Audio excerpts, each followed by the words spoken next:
nom du Père et du Fils et du Saint-Esprit. Amen. Le Seigneur soit avec vous et avec votre esprit. Évangile de Jésus-Christ selon saint Matthieu. Gloire à toi, Seigneur. Matthieu chapitre 9, verset 35, puis 10, 1, 5a, 6 à 8. En ce temps-là, Jésus parcourait toutes les villes et tous les villages, enseignant dans leurs synagogues, proclamant l'évangile du royaume et guérissant toute maladie et toute infirmité.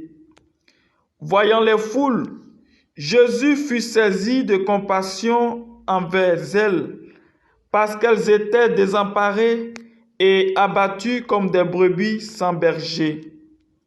Il dit alors à ses disciples, « La moisson est abondante, mais les ouvriers sont peu nombreux. Priez donc le maître de la moisson d'envoyer des ouvriers pour sa moisson. » Alors, Jésus appela ses 12 disciples et leur donna le pouvoir d'expulser les esprits impurs et de guérir toute maladie et toute infirmité. Ces 12, Jésus les envoya en mission avec les instructions suivantes. Allez vers les brebis perdues de la maison d'Israël.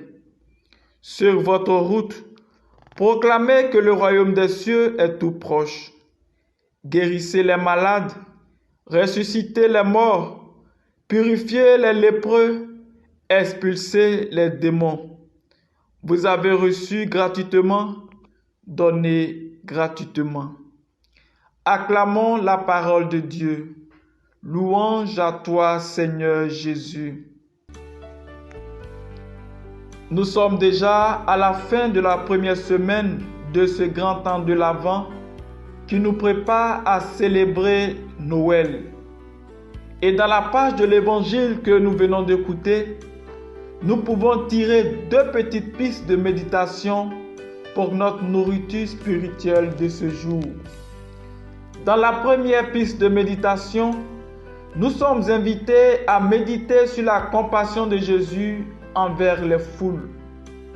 Chers frères et sœurs, l'évangéliste Matthieu, tout comme le mercredi dernier, nous redit une fois de plus la compassion de Jésus pour les foules.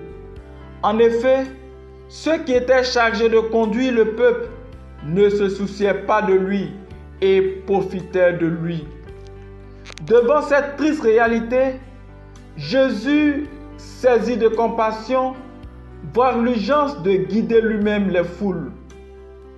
Et moi, quelle est mon attitude devant la misère, la souffrance de mon frère ou de ma sœur?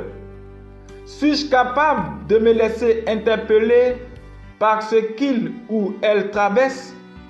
Est-ce que j'essaie de lui venir en aide? Chacun de nous est invité, en regardant dans le miroir de sa vie, à répondre à ces différentes questions. Dans la seconde piste de méditation que je vous propose, Jésus ressent l'urgence de la mission et demande à ses disciples de prier le maître de la moisson d'envoyer des ouvriers, je dirais de bons ouvriers pour sa moisson. Heureux sommes-nous déjà de participer à cette mission de salut du Christ, car en tant que baptisés, donc envoyés, nous sommes les premiers sur qui Jésus compte pour étendre son règne d'amour pour chaque homme. Saurons-nous impacter notre monde aujourd'hui? Prions en ce jour afin que notre Dieu donne de très bons ouvriers pour sa moisson.